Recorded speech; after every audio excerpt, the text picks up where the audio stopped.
The first day I had paella and uttered, which has now gone down in sort of history, family folklore, the infamous words, "I was born to be Spanish." The next morning woke up completely ill, having had the very bad prawns and was sick for the entire trip. We were filming with real tigers, and we filmed some of the time in Paris, and then for about a month and a half or maybe even 2 months we were in Cambodia. Whereas Vancouver, you have to change the way that you live in order to embrace it. My other thing that just looking back at that, I feel it's probably the only place in some ways that I don't want to go back to, just because it was such a perfect time and a perfect memory that you almost feel it will never live up to what it was to you before. Welcome to Travel Secrets with me, Tanya Rose, the podcast sharing wisdom for fellow travellers. Each week, I ask my guests to reveal their 6 travel secrets and the holidays and adventures that surround them. I would just like to say thank you to Mason Rose, the sales and communication agency that represents some of the finest hotels around the world, for partnering with Travel Secrets, the podcast.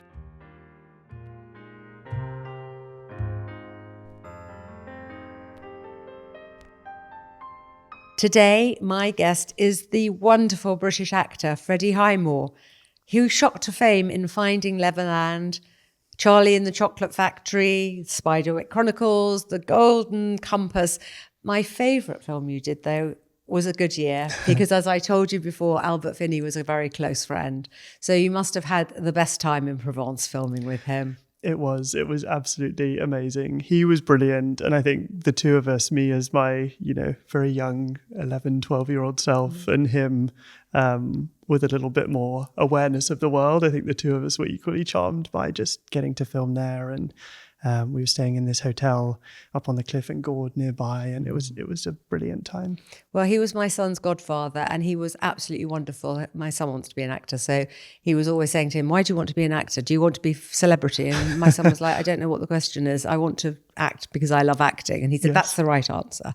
So he had good, moral compass. He knew what he was doing. Very much so. And I feel also just during filming itself, he sort of became that character in showing me, I got to drink wine and taste a cigar for the first time, and all of these things in the film. And he was like, "Oh, go on, have a little bit and see what it's like." Exactly. At least, hopefully, it was the vin perdu or whatever the good one was, yes, not the crappy one. No, it was all excellent. I'm sure. Excellent wine. So after you did all your childhood things, you then went to Cambridge and you got a double first in Arabic and Spanish. That's right. It's very excellent. Madrid, work. I'm sure, is something that we'll talk about.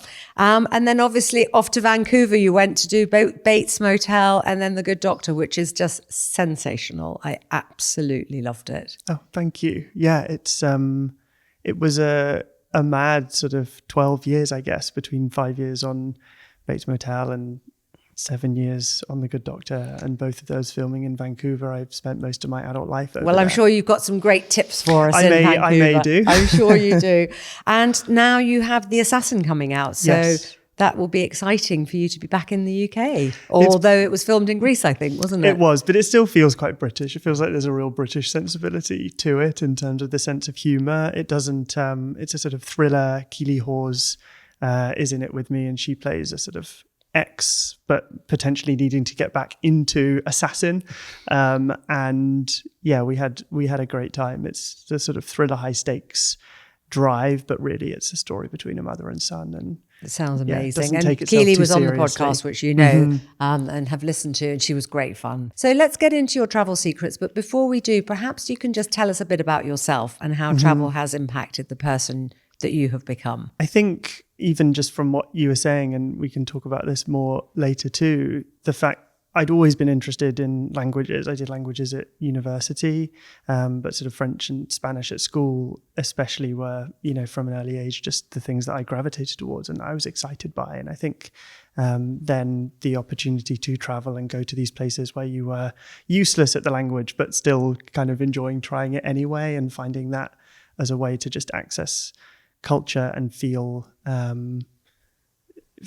it just felt like those trips and travel was so much more fulfilling when you had that insight that speaking the language gives you. And when you were filming, because you filmed from a very young age and obviously went to places to film, I mean, had you been on holidays before that, or was that your first, trips abroad and things? A few trips to Europe, but certainly I think the thing with acting, and that I got, as you were saying, from a very young age, is you get to live in these places. And so, I was able to, some things filmed in London, you could go home and that was wonderful, but I was also filming in New York and Montreal and Cambodia, which is something I want to talk to you about, and Provence, as we've already said. And you get to spend more than just that weekend or week's holiday somewhere. You get to spend potentially several months. And so there's an element of work, but it's also an element of holiday just in the exploration of this new place. And I found that actually particularly with Athens last year, the show that Keely and I were doing, it felt like a city where you need to have more than a few days in order to properly experience it and to find those restaurants that excite you more than others. And that's the great luck, I guess, that I feel I've had with acting, is being able to be in so many different places. And get under the skin of that destination. Exactly. And your father used to travel with you because you were obviously very young. So he used to come on set, did he? And come away for a couple of months with you whenever you were filming? Yes. I think it was probably sensible not to let me at, 12, 14 years old off to the other side of the world with someone that I'd never met before. But no, those memories that we have, and obviously, family, everyone would visit, and just these magical times. Yeah. Oh, lovely. Well, let's get into your travel secrets then. So what's the number one destination you think everyone should go to once in their lifetime? Well, this may come as no surprise. I know what you're going to say. But having spent 12 years of my life in Vancouver, I'm going to say not just Vancouver, but Vancouver and British Columbia more generally. It's just such a magical place. And I think anyone who knows me who may be listening to this is also like, yes, we know, Freddie, you are really obsessed with British Columbia. I always get my map out on the phone. I'm like, oh, you can go to this place and this place and like do this and go here and here. So it's just, the city itself, I think, having grown up in London, I sort of arrived with a expectation of Vancouver, sort of finding in Vancouver the things that I loved in London and sort of transplanting it. And actually you realize quite quickly that Vancouver isn't this large city in the way that London is. It's not as obviously maybe culturally rich in the way that I was lucky enough to get accustomed to, as we were talking about before, with like films and theatre, and you feel like you're at the centre of things in London. Whereas Vancouver, you have to change the way that you live in order to embrace it. And by that, I think it's getting out and being in nature and realizing that you're in this city that's on the water with this seawall that surrounds it, these amazing forests that just rise up instantly. The mountains, the water, whales go by, bears are there. It's absolutely stunning. And also so quickly you can leave the city, which is, in the grand scheme of things, a relatively small city, especially for a city that you feel like you know and that you've heard of as a big place. And so quickly you're just out in the wilderness, in the middle of nothing. Yeah. How lovely. So what are your top tips for there? Well, in terms of getting out of Vancouver, there's a couple of places that I feel people should definitely go. One is Vancouver Island, and on the far west coast, you can drive all the way over, sort of take a ferry and drive over the other side. And there's a place called Tofino with this magical hotel that's on the water on Chesterman Beach, which is this absolutely stunning beach that you can surf on, but also just sit by a cozy fire and look out and enjoy, called the Wickeninish Inn.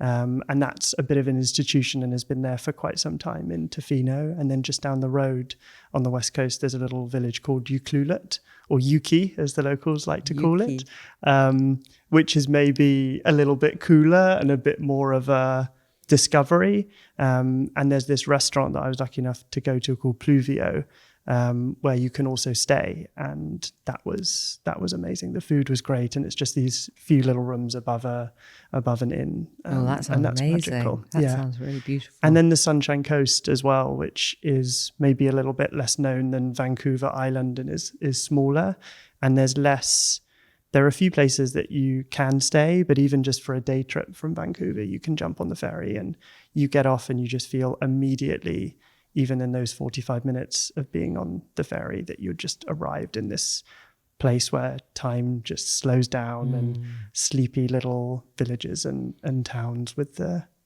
water rising. That sounds out. so beautiful. So you spent 12 years there. So did you do 6 years on Bates? It was 5 on Bates and then 7 on The Good Doctor. Yeah. And so were you filming all week and then you had weekends off, or you had time in between? Exactly. And then just trying to make the most of it. And I would say, whale watching, especially around sort of September out in the Strait of Georgia, just by Vancouver, can be pretty spectacular. And if you go out in a sort of small little boat, you are almost guaranteed, or it feels like that in my experience, to see these humpback whales just going by. And it's the silence of being out there and the stillness on a quiet day. And suddenly that was the whale surfaces and goes past. And it's just the most magical place. So was it coincidental that you did both back to back? And they were both in the same place? They weren't the same director? Or? No, completely different. Really? And actually finishing Bates Motel, it was, very much coming back to London and telling friends, I've done my time away. I've done my 5 years abroad. Like, I'm coming back soon. And then I returned, and then the pilot of The Good Doctor started, and then quite quickly the show was picked up. And some people were like, "Oh, I didn't even realize you'd come back. I guess you're off to Vancouver again." How extraordinary, though, isn't it, that you spent that much time there? I mean, so it sounds much does beautiful film anyway. there. Do they? And so there's a lot. I think after LA and New York, or at least it was at the time, it's the kind of third biggest production hub in North America. But yeah, it's a lovely place to be. I can't speak highly enough of it. Well, that's a great... I could talk to you the entire time about Vancouver. And you know what? No one else has mentioned it, so that's really? fantastic. Okay, great. That's great. Everyone says Venice, Venice, Venice. So I haven't been to Venice. Venice is on my list. Definitely. It's like high up there. Yeah. So beautiful. What is your most unexpected travel tale? So I hinted at this earlier. When I was younger, I got to be a part of this film called Two Brothers, which Jean-Jacques Annaud directed, and the two brothers were two tigers. And we were filming with real tigers, and we filmed some of the time in Paris, and then for about a month and a half, or maybe even 2 months, we were in Cambodia. It was amazing to be out in the wilderness. It was this place called Mondulkiri that was an 8-hour drive sort of off the tourist trail on like a bumpy road, or you could take a old military plane that we did on the way back, but it drops sort of, it's unpressurized and starts falling through the sky. We're like, oh my God, what have we done? Oh my God. We should have driven, even though it's 8 hours. And they built this because there were no, it was literally the middle of nowhere. And so they made this clearing in a forest, and they put up about 300 tents, and they built a few little wooden houses, and all of the crew just sort of moved there for filming. And we were, working with real tigers, and I had scenes with real baby tigers that I got. It just felt... Was it frightening? Not at all. It just felt so surreal and magical. And we filmed in Siem Reap in Angkor Wat, and they closed down part of it so we could film. It was, even at that age, I think I just realized how lucky I was to be able to be there. I think I was 10. I think I was just finishing primary school. So that was 10, one 11. of the first things that you ever did? Yes. Yeah, I think that was after Finding Neverland and before Charlie and the Chocolate Factory. Oh, wow. Because there was quite a big, long time between it, even though they were released quite soon after each other, weren't there? But you had a few years between the two. Yeah, exactly. Because I can't even remember. I know I read it, that there was a reason for the delay. I think it was something to do with... I know now I feel like I'm getting so old and my memory's so bad from whatever this was, but I think there was a different Peter Pan film that had the rights. And because there was an element of Finding Neverland that incorporated the play, then they had this right to say you can't put it out for another year or so after the other film that had Peter Pan in it. It was something I'm like very that. glad they put it out. And actually, I watched it the other day, and that scene on the bench is just So amazing. Oh, thank you. It really is wonderful. And Johnny Depp was wonderful and you were absolutely fantastic. Did he choose you for Charlie?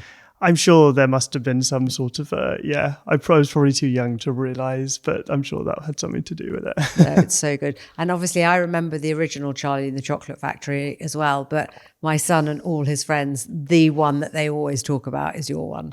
Oh. So yeah, wonderful. Thank you. Loved it. Thank you so much. So what's your most overrated or underrated travel? I mean, overrated, it's always you always feel a bit mean. I know, don't you? it's quite hard to say. However, I'd say different to what expectations were, maybe, to take the edge off it a little bit, is Whistler, I would say, outside Vancouver. I never skied because I wasn't allowed to ski filming in case I come back on Monday morning with a broken leg and they're like, what have you done? And so you go up to Whistler and people would say, oh, the village is very quaint. And to me, if you're expecting a quaint village, I wouldn't go to Whistler. If you're going to ski or to like do these kind of, the scenery is spectacular, but I think I always gravitate towards, if you're going to the wilderness, try and like get out there in the middle of nowhere as much as possible, as opposed to a quite modern village that's got stuff that feels quite familiar. Yeah. So I would say, if you're into all your outdoor sports and activities, then great. Otherwise, maybe choose somewhere else. Or if you want a quaint skiing thing, go to Switzerland. Yes, exactly. Because it's not quite the same. Although people who are skiers love it. They say it's amazing. They do. And there is a really nice sort of outdoor spa called the Scandinave Spa that's just maybe 5 minutes down the road from Whistler, where I have been. It's beautiful. Now I'm like, Whistler's the most underrated place. But you can go, you do your sort of cold dip and, cycle through the sauna and the steam room, and all of it's outside. And especially on a snowy winter's day when you're in the mountains, it's amazing. And what's the underrated one? The underrated experience rather than place is fishing, which I don't know whether you've ever fished. It never appealed to me at all. I didn't, I was like, absolutely not. Like, it seems incredibly dull.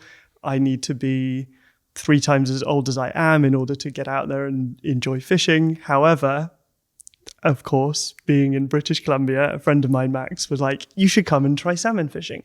And I just really loved it. I became sort of, it's quite addictive. And I think what it is that it's not about even keeping the fish, you can just put them back.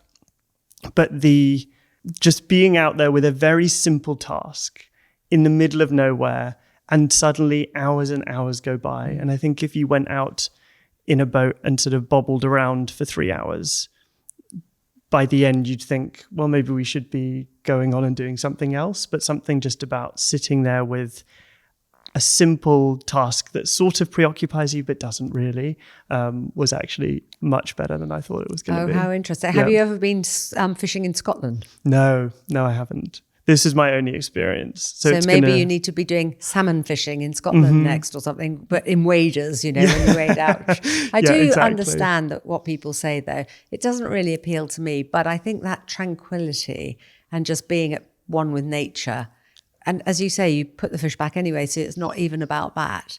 I think that's very good for the soul. Yes, exactly. And I think there's an appreciation of it, especially in this day and age. And, I enjoy eating salmon, but at the same time, it just makes you aware of the repercussions of that. And, you're also, when you're fishing and suddenly these orca go by and you obviously just stop and just embrace this majestic animal that, it's amazing. Which takes us beautifully onto food and drink.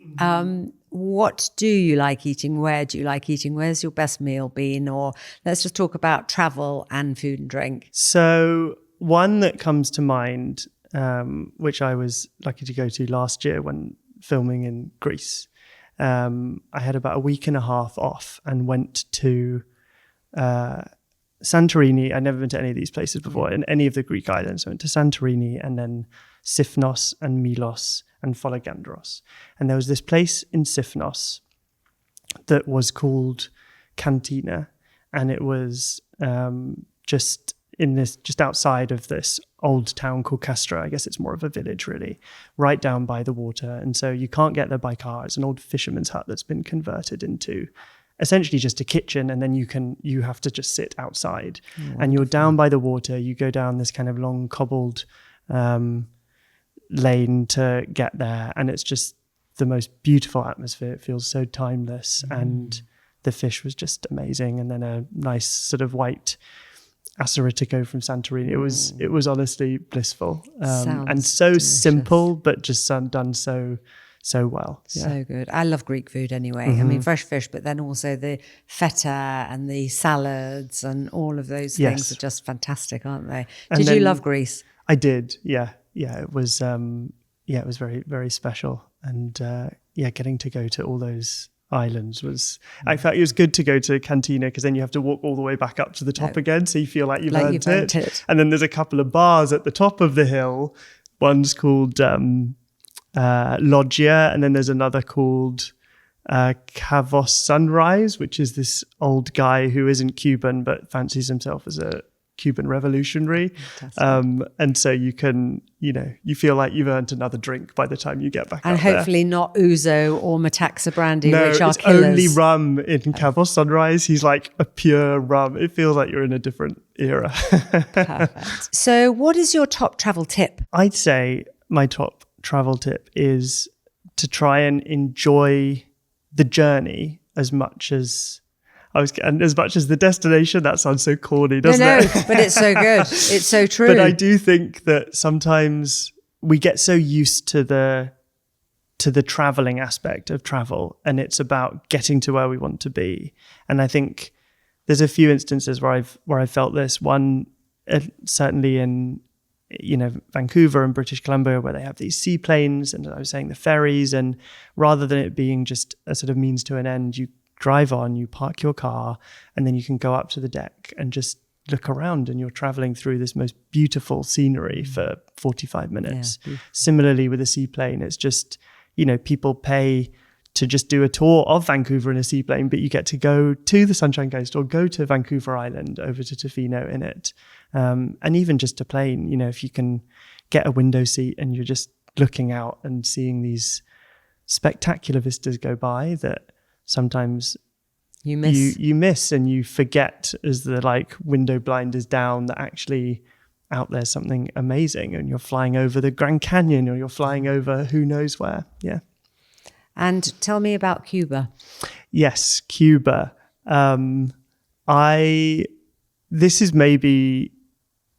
It's so different to any other holiday I've been on.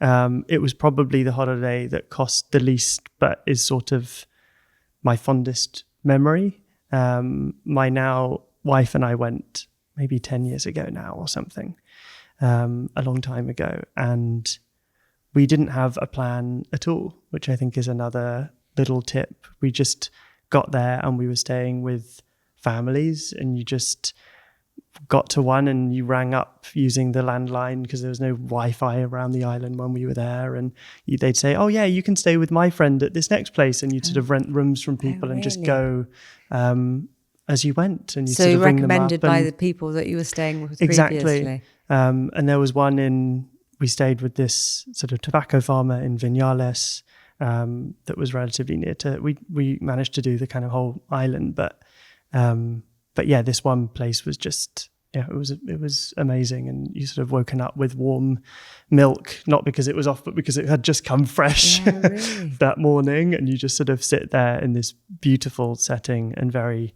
unadorned with the loveliest people, and just, being able to speak the language. It was yes, because you speak lucky. Spanish, don't you? Yes. Freddie Fox was on the podcast, and he absolutely loves Cuba, and he had a diary agenda where he'd put all the photographs and all the things, and he said it was just magical. And he kept on saying, go to Cuba before it's too late.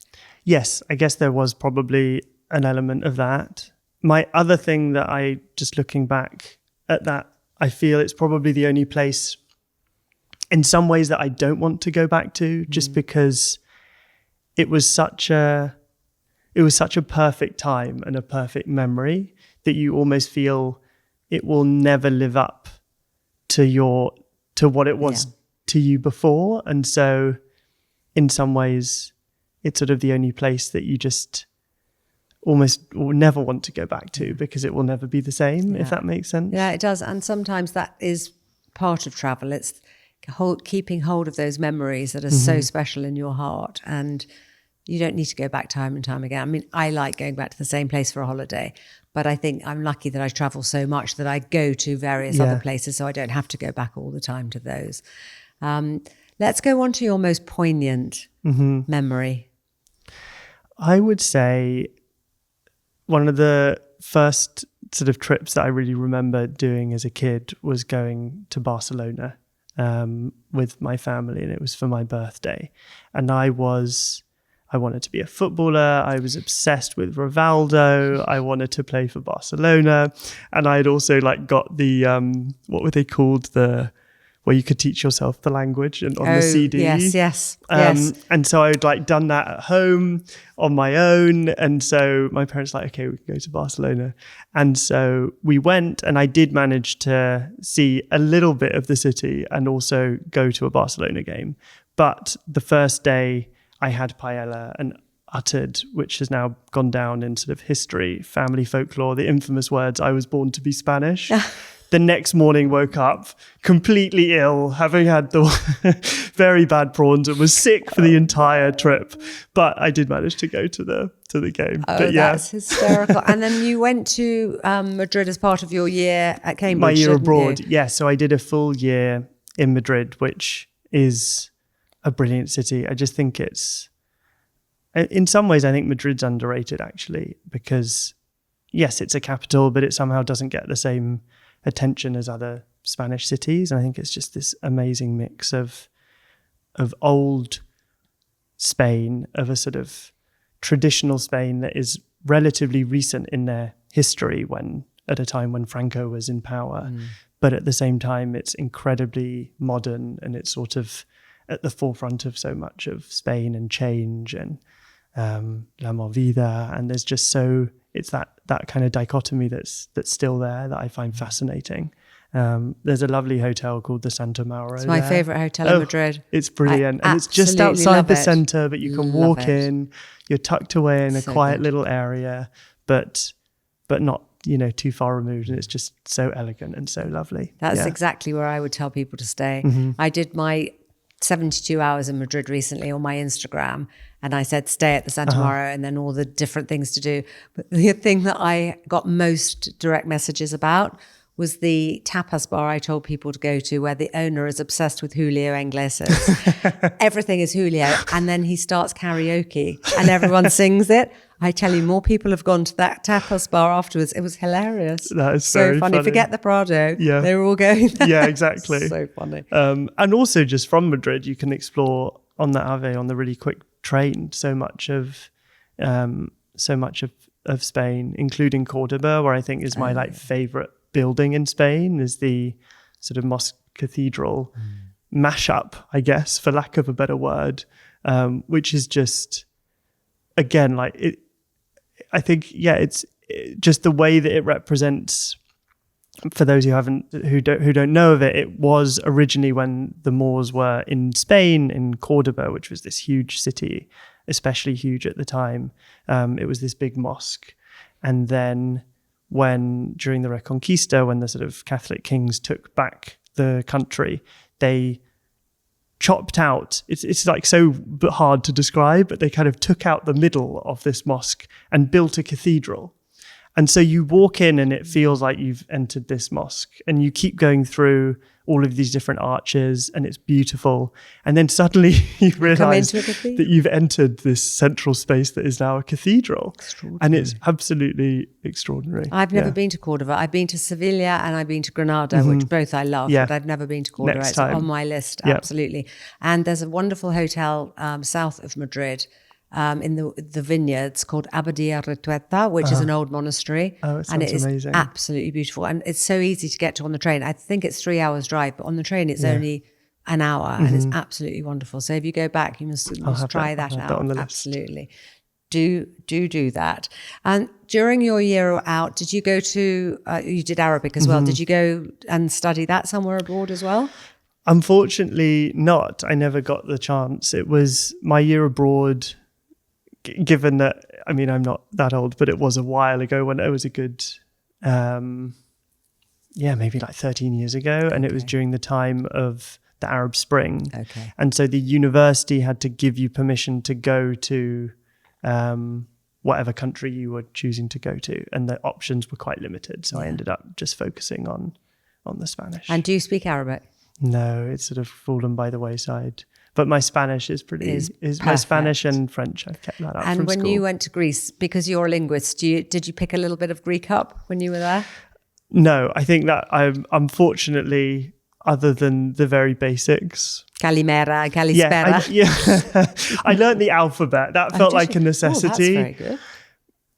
Well, I think just because you started to like need it, it was So that it was you could odd actually to understand. feel. Yeah, it was odd. I think being in a European country where you expect to be able to look up and read a sign, and you'd look up and you think, well, I have no idea what this road is called because all of them they're in a different alphabet. And so then I felt the need to learn that. That's amazing. There's none of that putting a photograph on ChatGPT or whatever and it telling you. I should have. No, learn the alphabet. Much, much better.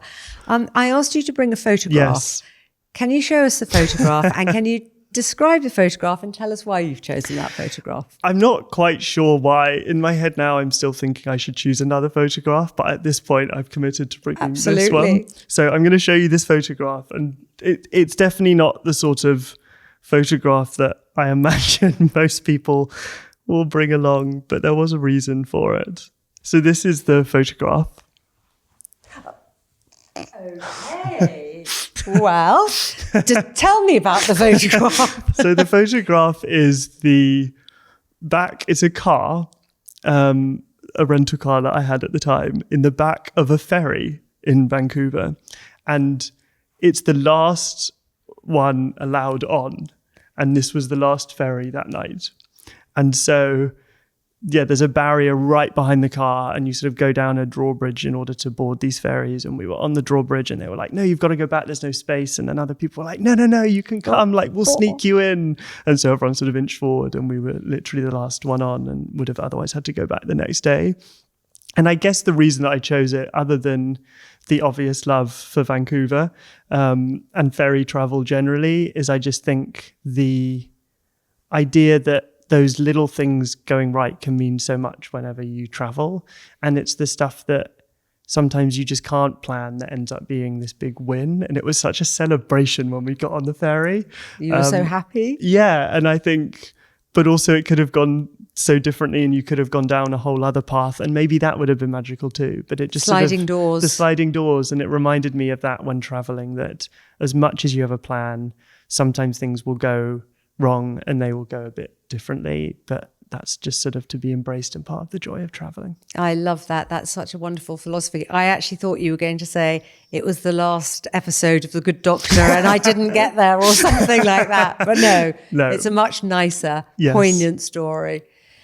So before I let you go, where are you going next and what's next for Freddie Highmore in the world of acting? So it's been really nice to be back this side of the world.